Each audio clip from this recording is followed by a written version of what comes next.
கிறிஸ்துவுக்குள் பிரியமான என் அன்பு சகோதர சகோதரிகளே, நம்முடைய கர்த்தரும் இரட்சகரும் மீட்பெரும் மெய்ப்பெருமானே கர்த்தராகிய இயேசு கிறிஸ்துவுடைய நாமத்தில் உங்களுக்கு என் வாழ்த்துக்களை தெரிவித்துக் கொள்கிறேன். இந்த அருமையான வேளையிலே ஒரு காரியத்தை குறித்து உங்களுக்கு அறிவிப்பு செய்ய நான் விரும்புகிறேன். கடந்த 2-3 வாரங்களாக உங்களுக்கு நான் ஒரு அறிவிப்பு கொடுத்திருந்தேன். அது என்ன அப்படின்னாக்கு, நம்முடைய திருநெல்வேலி மாவட்டத்தில் இருக்கிறதானே கடைசி கால செய்தி ஊழியர் பாஸ்டர் ஸ்டீபன் அவர்களுடைய செய்தியிலே உபதேச தவறுகள் இருப்பதாக நான் சுட்டி காட்டியிருந்தேன். அதை குறித்து தான் ஒரு வீடியோ பதிவு போடுறேன்னு உங்களுக்கு கடந்த ஜூன் மாதத்திலிருந்து நான் சொல்லியிருந்தேன். ஜூன் மாதத்தில் 27ஆம் தேதியிலிருந்து ஜூலை 3ஆம் தேதி வரைக்குமாக என்னுடைய லங்கை பிரயாணம், ஊழிய பிரயாணம் இருந்தபடினாலே நான் லங்கை போயிட்டு வந்து அந்த பதிவை உங்களுக்கு நான் போடுறேன்னு நான் உங்களுக்கு அறிவிப்பு கொடுத்துருந்தேன். அதாவது திருநெல்வேலி ஸ்டீபன் ஐயா அவர்கள் நம்முடைய தீர்க்கதரிசி பயன்படுத்தி வந்ததானே ஹாப்மேன் ஆர்டிஸ்ட் வரைஞ்ச இயேசு கிறிஸ்துடைய திருமுக ஓவியத்தை அவர் ஏற்றுக்கொள்ளவில்லை என்றும், அதை சொரூபம் என்று அவர் சொல்லுகிறார் என்றும், அதை வணங்குகிற விக்கிராதனைக்காரர் என்றும் பழைய செய்திகளில் அவர் குறிப்பிட்டிருக்கிறார் என்று சொல்லி நம்ம ஏற்கனவே நான் 2-3 பதிவுகள் போட்டிருந்தேன். மறுபடியும் கடந்த ஜூன் 5ஆம் தேதி ஜூலை 5ஆம் தேதி அவர் பேசின செய்திகளில் சில காரியங்களை பார்த்தோம்.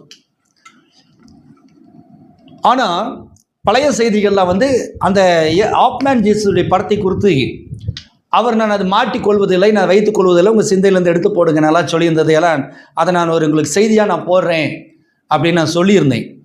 அது மாத்திரமல்ல, கடந்த முறை கடைசியாக நான் அந்த ஒரு அறிவிப்பு கொடுக்கும்போது அவருடைய செய்தியில் அவர் தலைக்கல் வரவில்லை என்று சொல்லுகிறார் என்றும், கிருபை முடிந்து விட்டது என்று சொல்லுகிறார் என்றும், அதே சமயத்தில் பரிந்து பேசுகிற ஊழியம் முடிந்து விட்டது என்று சொல்லுகிறார் என்றும், இதை குறித்து ஒரு யூடியூப் பதிவு உங்களுக்கு போடுவேன் அப்படின்னு தண்டர் மினிஸ்ட்ரியில் போடுவேன்னு உங்களுக்கு சொல்லியிருந்தேன்.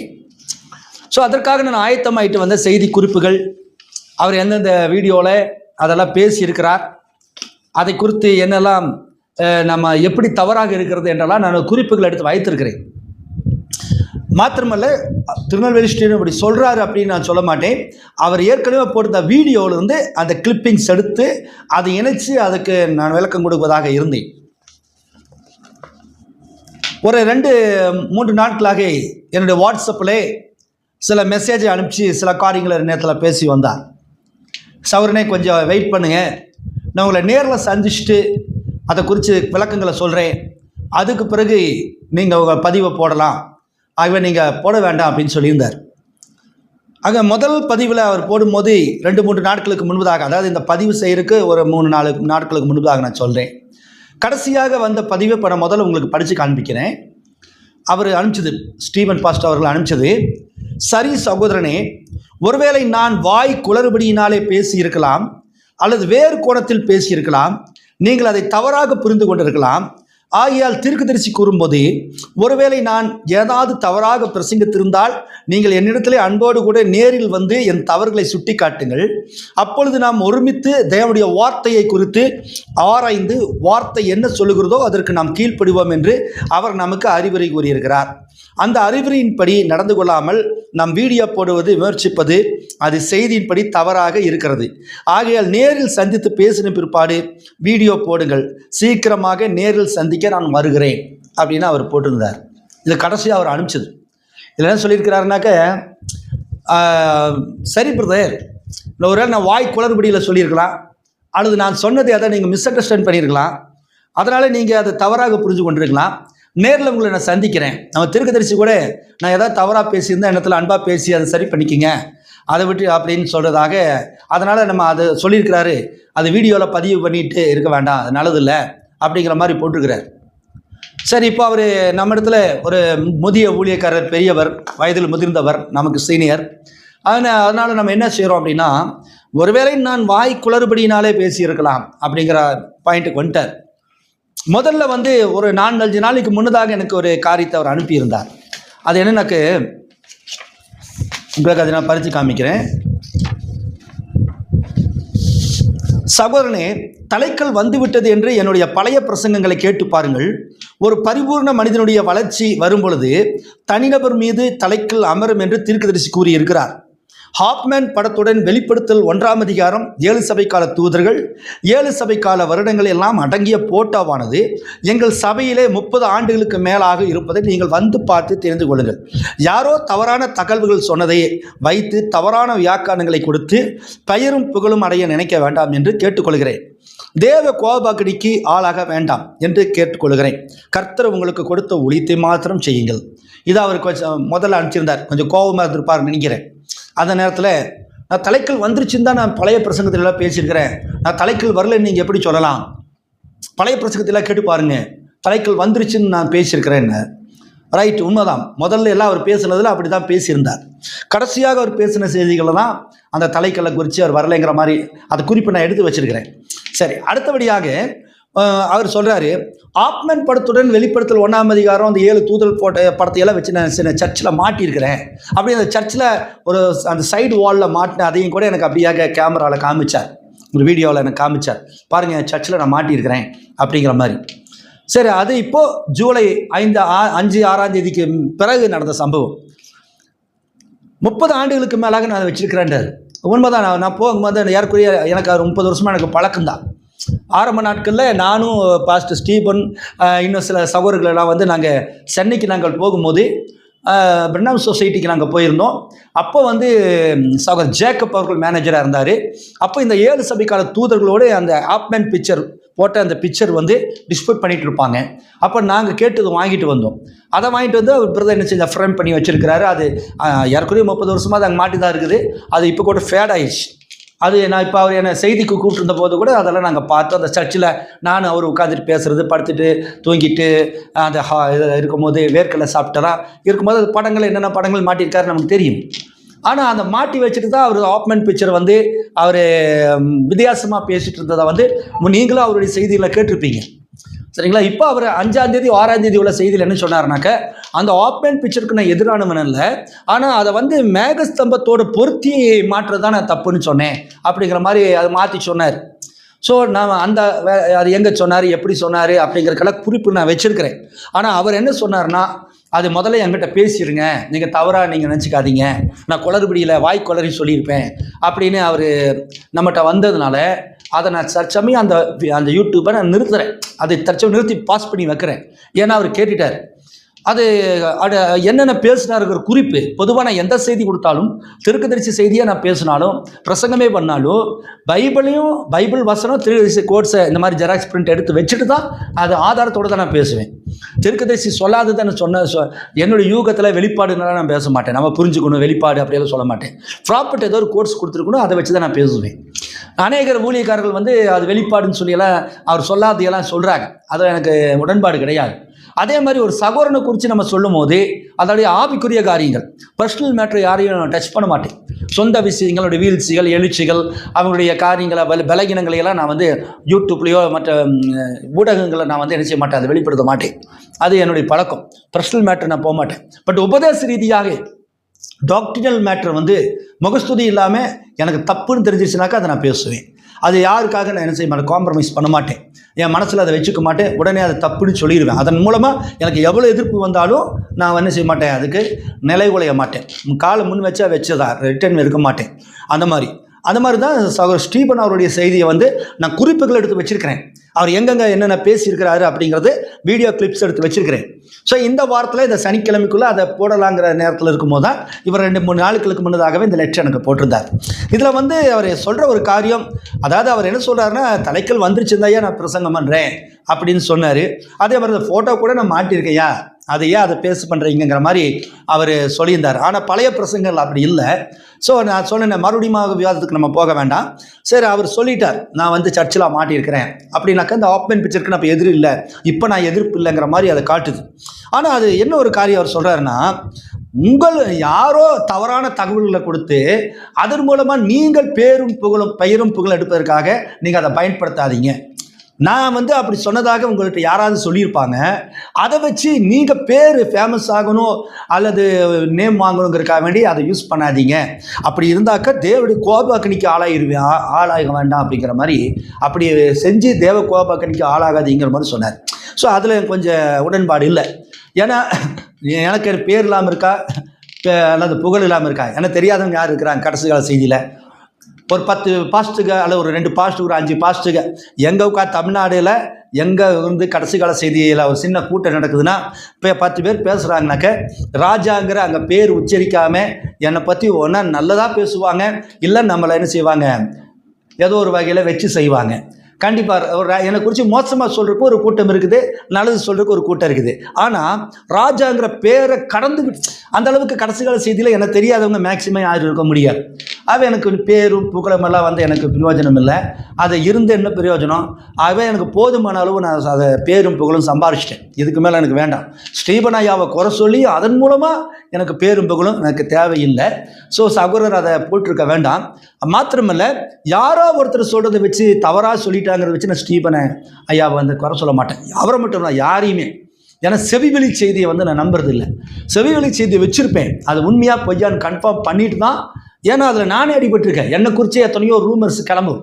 ராஜா இப்படியாமா அப்படியாமா, இங்கே இப்படி செஞ்சிட்டாராமா, அங்கே அப்படி செஞ்சிட்டாராமா அப்படின்னு செவிவெளி செய்தியாக இன்றைக்கும் நிறைய பேர் என்ன செய்கிறாங்க, அந்த செவிவெளி செய்தி என்னை வந்து தவறாக புரிந்து கொண்டவர்கள் உண்டு. நேரில் பார்த்து பேசும்போது உங்களை குறித்து தப்பாக நினச்சிட்டேன் பிரதர், இவங்க இப்படி சொன்னாங்க, எனக்கு செவியில் இப்படி வந்துச்சு, காது வழியாக இப்படி செவி வழியாக கேட்டேன், நான் மிஸ் அண்டர்ஸ்டாண்ட் பண்ணிட்டேன்பாங்க. ஸோ நானே பாதிக்கப்பட்டதுனால மற்றவங்க சொல்கிறதையெல்லாம் வந்து வச்சு அதை யூடியூப்லேயோ ஊடகத்துலேயோ அதெல்லாம் நான் பேச மாட்டேன். கன்ஃபார்ம் பண்ணி உண்மையானுமே அது அப்படி தானா அப்படிங்கிற யோசிப்பேன். அதுலேயும் பர்சனல் மேட்டரை வந்து தனி மனித வாழ்க்கை குறித்து நான் விமர்சனம் பண்ணவே மாட்டேன், டாக்டினல் விஷயமாக தான். ஸோ அதையும் வந்து நான் ஸ்டீபன் ஐயாவுடைய செய்தியிலிருந்து தான் நான் கோட்ஸ் எடுத்து தான் நான் பேசுகிறேன். சரி, அதை நான் பார்த்துக்கிறேன். அது அவர் வந்து சொன்னார், கர்த்தர் உங்களுக்கு கொடுத்த ஊழியத்தை மாத்திரம் செய்யுங்க. அதை தான் நான் செஞ்சுட்டு இருக்கிறேன். நீ ஊழியமே அதுதான். ஏதோ சபை வச்சு என்னோட 4 செவத்துக்குள்ளே நான் என்னுடைய விசுவாசிகளுக்கு பிரசங்கம் பண்ணுறது மட்டுமல்ல, கடைசி கால செய்தியில் இருக்கிற பிரசங்கங்கள்லாம் எப்படி போகுது, எது சரியான உபதேசம், எது தவறான உபதேசம்னு எனக்கு என்ன தெரியுதோ என்னோடய உபதேசத்தை வச்சு நான் பண்ணுறேன். இந்த செய்தி தப்பு, முக்காடு பதன்னு ஒருத்தர் சொல்கிறாரு, அது தப்பு. செய்தியின் அடிப்படையில் முக்காடு போடக்கூடாது. முக்காடு போடணும்னு ஒருத்தர் சொல்கிறாரு, செய்தியின் அடிப்படையில் முக்காடு போடக்கூடாது. துணி முக்காடு போடக்கூடாது, முடிதான் முக்காடு. அதே ஒருத்தர் நகை போடலான்னு சொல்கிறாரு, செய்தியின் அடிப்படையில் நகைகள் போடக்கூடாது. அப்போது இதை வந்து நம்ம தைரியமாக ஊடகத்தில் பேசுகிறோம். நீங்கள் எப்படி சொல்லலாம், உங்கள் வேலை பாருங்கள், உங்களுக்கு என்ன கர்த்தர் ஊழியத்தை சொன்னார் அதை செய்யுங்க, எங்கள் சபையில் நகை போடுவோம் போட மாட்டோம், அதை கேட்குறதுக்கு நீங்கள் யார் அப்படின்னாக்கா அதுக்கெல்லாம் நான் வந்து என்ன செய்ய மாட்டேங்க. No answer. செய்தி என்ன சொல்லுதோ அதுதான். நீங்கள் அது தப்பாக இருந்துச்சுன்னா ப்ராப்பர்ட் மெசேஜில் இருக்குது, ப்ராப்பர்ட் சொல்கிறது நான் சொல்கிறேன், அவ்வளோதான். நீ உனக்கு என்ன உன் வேலையை பார்த்துட்டு போனேன் நீங்கள் என்ன கேட்க முடியாது. எனக்கு கொடுக்கப்பட்ட ஊழியமே அதுதான். நான் என்னுடைய ஊழியமே அதுதான். உன்னுடைய ஊழியத்தை மாத்திரம் பார்த்துட்டு போ அப்படின்னாக்க என்ன ஊழியம்? இதுதான் ஊழியம். ஸோ ஸ்தாபனங்களை எப்படி கடிந்து கொள்கிறோமோ, ஸ்தாபனத்தார் திருத்துவத்தை நம்ம கடிந்து கொள்கிறோம் இல்லையா, ஸ்தாபன ஞானஸ்தானத்தை நம்ம திருத்துவ ஞானஸ்தானத்தை கடிந்து கொள்கிறோம் இல்லையா, ஸ்தாபன கோட்பாடுகளை நம்ம கடிந்து கொள்கிறோம் இல்லையா. ஒரு ஸ்தாபனத்துக்காரன் வந்து நம்மகிட்ட வந்து உன் வேலை என்னமோ அதை பார்த்துட்டு போயா, நீ ஏசுநாம் தரிச்சா அரிச்சிட்டு போ, எங்களையே அங்கே வர சொல்கிறேன், எங்களையே வேசிமா இருக்குன்னு சொல்கிறேன், நம்ம ஏற்றுக்க மாட்டோம். ஸோ சேம் என் டைமில் வந்து ஒரு தவறு நடக்குதுன்னா நம்ம அதை சொல்கிறோம், அதில் பற்றி நோ ப்ராப்ளம். அதனால் எதிர்ப்புகள் வரும். அதில் நிறைய எதிர்ப்பு சம்பாதிச்சு வச்சுருக்கிறேன். ஏன் ராஜா இந்த மாதிரி சொல்கிறார், அதுக்கு நான் குறை சொல்கிறதா நினைக்கிறாங்க. அது வந்து குறை சொல்கிறது அல்ல, அது ஒரு ஊழியம். தேவன் அதற்கென்றே என்னை தைரியப்படுத்தி வைத்திருக்கிறார். என் மேலே எத்தனை சாணி எடுத்து வீசினாலும், எவ்வளோ கமெண்ட்ஸ் வந்தாலும், எவ்வளோ காய் துப்பினாலும் நான் அதையெல்லாம் தொடச்சிட்டு வார்த்தைக்காக நிற்பேன். பின்னிட்டு பார்க்க மாட்டேன், தைரியமாக பேசுவேன். தனி மனிதனாக இருந்த ஊழியத்தை செஞ்சுட்டு வர இது வரைக்கும் என்னோட 10 பேர் வந்தாலும் சரி, வராட்டியும் சரி, 10 ஊழியக்காரர்களை சேர்த்தாட்டியும் சரி, என்னை ஊழியத்துக்கு அழைச்சாலும் சரி, அழைக்காட்டியும் சரி, ஸோ செய்தி என்னவோ அதை நான் பேசுவேன். ஸோ சகோதரர் வந்து இந்த ஃபஸ்ட்டு ஒரு 4 நாளைக்கு முன்னாடி அனுப்பிச்ச ஒரு வாட்ஸ்அப் மெசேஜ், சரி அதுக்கு நான் அவருக்கு பதில் கொடுக்கல. அவரை சார்ந்த ஒரு 4-5 பேருக்கு நான் அதை அனுப்பிச்சி வச்சேன், ஃபார்வர்ட் பண்ணி, ஸ்டீபன் இப்படி அனுப்பிச்சிருக்கிறாருன்னு ஃபார்வர்ட் பண்ணி, அதுக்கு எந்த ஆன்சர் இல்லை. அடுத்தபடியாக மறுபடியுமாக ஒரு பதிவை சகோதரர் போட்டார், ஸ்டீபன் ஐயா, சகோதரனே நீங்கள் பதிவிட்டுள்ள அத்தனை குற்றச்சாட்டுகளும் பொய் குற்றச்சாட்டுகள். நான் பிரசங்கிக்காத காரியங்களை எல்லாம் நீங்கள் தவறு என்று சொல்கிறீர்கள். என்னுடைய பிரசங்கத்தில் இருந்து எனக்கு அதை நீங்கள் சுட்டிக்காட்ட வேண்டும். ஆகையால் நான் உங்களை நேரில் சந்தித்து பேச விரும்புகிறேன். என் தவறு இருந்தால் சரியாக சுட்டி காட்டுங்கள். நானும் உங்களுடைய தவறை சுட்டி காட்ட விரும்புகிறேன். தேவனுடைய வார்த்தையே சத்தியம், அதற்கு நாம் கீழ்ப்படிவோம். எப்பொழுது உங்களை சந்திக்கலாம், எங்கே சந்திக்கலாம், நாளை நேரத்தை தெரியப்படுத்துங்கள். நாம் ஒருவருக்கொருவர் சந்தித்து பேசினால்தான் தெளிவு பெற முடியும். கர்த்தர் உங்களை ஆசீர்வதிப்பாராக. இப்போ பாருங்கள், ஃபர்ஸ்ட் லெட்டருக்கும் இப்போ செகண்ட் லெட்டருக்கும் கொஞ்சம் டிஃப்ரெண்ட் காமிக்கிறார், கொஞ்சம் இறங்கி வந்திருக்கிறார். என்னன்னாக்கா அதில் ஒரு காரியத்தை சொல்கிறாரு, நான் சொல்லாதெல்லாம் நீங்கள் பொய் குற்றச்சாட்டுகள் வைக்கிறீங்கன்னு. அடுத்ததாக நான் அதெல்லாம் பிரசங்கிக்கவே இல்லை, நீங்கள் வந்து அதை இப்போ நான் சொன்ன மாதிரி சொல்கிறீங்க அப்படின்னா நான் நேரில் வரேன், நீங்கள் எனக்கு அதை எடுத்து காமிங்க அப்படின்னு சொல்கிறார். அப்போ நம்ம அதை பேசி முடிச்சதுக்கு பிறகு நீங்கள் பதிவிடுங்கள்னார். ஸோ இப்போ பாருங்கள், அது பொய் குற்றச்சாட்டுன்னு சொன்னார். நான் பொய் குற்றச்சாட்டு எதுக்கு சொல்லணும்? அவருக்கு எனக்கு எந்த விதமான தனிப்பட்ட வகையில் இதுவரைக்கும் வகை இல்லை. நானும் அவர் இன்னைக்கு வரைக்கும் நண்பர்கள் தான். பார்த்தா பிரைஸால் சொல்லுவோம், எல்லாம் இது பண்ணுவோம். அதில் எந்த ஒரு இதுவும் இல்லை. அவருக்கு எனக்கு தனிப்பட்ட வகையிலையோ எந்த ஒரு காரியத்திலும் என்ன சண்டை சச்சரவு இல்லை. அவர் எனக்கு பிரியமான சகோதரர், நான் அவருக்கு பிரியமான சகோதரர். இதில் எந்த விதமான எனக்கு வாழ்த்துக்கள் தெரிவிப்பார், நான் அவருக்கு வாழ்த்துக்கள் சொல்லுவேன். இதெல்லாம் வந்து உண்மைதான். ஆனால் பொய் குற்றச்சாட்டை நான் அவனுக்கு வைக்க வேண்டிய அவசியம் இல்லை. அவர் பேசின பிரசங்கங்கள் இருந்து நான் எடுத்து வச்சிருக்கிறேன். ஸோ அதை வச்சு தான் நான் பேச போகிறேன். அப்போ அவர் சொன்னார், நீ அதை எனக்கு சுட்டி காட்டுங்க, நான் வந்து பேசுகிறேன்னு. இப்போ ஒரு வேளை நேரில் வந்து பேசும்போது ஒருத்தருக்கு ஒரு விவாதம் வந்துடும். ஏன்னா அவர் வந்து நேரில் என்கிட்ட பேசிகிட்டு இருக்கும்போது சொல்லியிருந்தாருன்னா அப்போவே நான் பேசுகிறேன். அவர் ஊடகத்தின் மூலமாக யூடியூப்பில் பதிவு பண்ணிட்டார். அப்போ யூடியூப்பில் பதிவு பண்ணும்போது ஆல் ஓவர் அது போயாச்சு. அவருடைய சப்ஸ்கிரைபர்ஸ் ஏதோ 500-700 பேர் பக்கம் இருப்பாங்கன்னு நினைக்கிறேன். அத்தனை பேருக்கு வந்து போயாச்சு. இப்போ நான் இவர்கிட்ட பேசுகிறது வந்து அந்த 700 பேருக்கு எப்படி தெரியும்? அப்போ வந்து அது சரியாக தப்பாங்கிறது வந்து நான் இவர் என்கிட்ட சண்டை போட்டு, சரி பிரதர் நீங்கள் நான் தப்பு என்னை விட்டுருங்க, நான் இனிமேல் அதை பதிவிட மாட்டேன்னு சொல்கிறேன்னு வைங்களேன். அந்த 700 பேருக்கு எப்படி தெரியும்? அப்போ ஊடகத்தின் மூலமாய் கொடுக்கப்படுகிற அந்த காரியத்திற்கு ஊடகத்தின் மூலமாக தான் பதில் கொடுக்கணும். அவர் வீடியோவில் அதை பேசாமல் இருந்து யூடியூப்பில் அவர் போடாமல் இருந்திருந்தாக்க அவர் சர்ச்சுக்கு பேசிட்டு போகிறா, ஏன் நமக்கு என்ன? ஸோ அவர் என்ன செய்கிறாரு, அவருடைய ஊடகத்தில் போடும்போது அது நமக்கும் வரும்போது அப்போ நம்ம அது கமெண்ட் கொடுக்கணும் இல்லையா? தப்பாக இருந்தால் நம்ம சொல்லணும், சொல்லாமல் இருந்தால் தான் தப்பு. பிரணாம் சொல்கிறார், எனக்கு ஏதாவது குற்றங்கள் இருந்துச்சுனாக்கா நேரில் வந்து சொல்லுங்கள், நான் திருத்திக்கிறேன் அப்படின்றாரு. அவர் வந்து அவர் சபையில் பிரசங்கம் பண்ணுறாரு. பண்ணும்போது நான் அது யூடியூப்லேயே அவர் போடலை. யூடியூப்பில் போட்டதுக்கு பிறகு சங்கட்ட மட்டும் சொல்லுங்கள், நான் திருத்திக்கிறேன். நான் போட்டது தானே. ஸோ நம்ம நீங்கள் எதில் வந்து அதை பதிவு செஞ்சீங்களோ அதில் தான் நான் பதில் கொடுக்க முடியும். பப்ளிக்கில் போட்டால் பப்ளிக்கில் தான். 4 செவத்துக்குள்ளே பேசியிருந்தாக்கா நான் அதை 4 செவத்தில் பேசுகிறது வந்து நான் வெளியே வந்து ஊடகத்தில் பார்த்தா என் மேலே தப்பு. ஸோ சகோதரர் வந்து அதை புரிஞ்சு கொள்ள வேண்டும். ஆகவே நான் வந்து அவருக்காக நான் இந்த வீடியோ பதிவை நிறுத்திட்டேன், அது வேறு விஷயம். ஸோ அவர் இந்த காரியத்தை சொன்னார். அவரும் உங்கள் தவறை சுட்டி காட்ட விரும்புகிறேன். நல்லது, நீங்கள் என்னோடய மெசேஜில் என்னோடய தவறுனாக்கா பர்சனலில் சொன்ன அதை நான் உடன்பட மாட்டேன். என்னுடைய இதில் காரியங்கள், அதாவது செய்தியின் அடிப்படையில் நான் எந்த விதத்தில் தப்பாக இருக்கிறேன் அப்படின்னு சுட்டி காட்டி யூடியூப்பில் கூட போடலாம். ராஜா பிரதருடைய செய்தி இந்த விஷயத்தில் தப்பு அப்படின்னு போடுங்க. நான் அதை பற்றி நான் கவலை, நான் ஸ்டீபனையா மட்டும் இல்லை, இந்த செய்தி கேட்குற எல்லாருமே என் மெசேஜில் மிஸ்டேக் இருக்குதுனாக்கா நீங்கள் உங்கள் ஊடகத்தில் போடலாம். அப்போ நீங்கள் அந்த யூடியூப்பில் போடுங்க, நானும் அதை பார்க்குறேன். இல்லை சகோதரர் வந்து நீங்கள் சொன்னது தப்பு ரைட்டு, நான் மறுபடியும் போடுவேன். இதில் ஒரு பெரிய, ஏன்னா வசனம் என்ன சொல்லுதுன்னா, மார்க்க பேதங்கள் நமக்கு உண்டாயிருக்கிறது நல்லது தான். அப்போஸ்தலர் நடவடிக்கையில் வாசிக்கிறோம்ல, நமக்கு நல்லது தான். மார்க்க பேதங்கள் வர்றதுனால பக்தி விருத்தி உண்டாகும் அப்படின்றார்.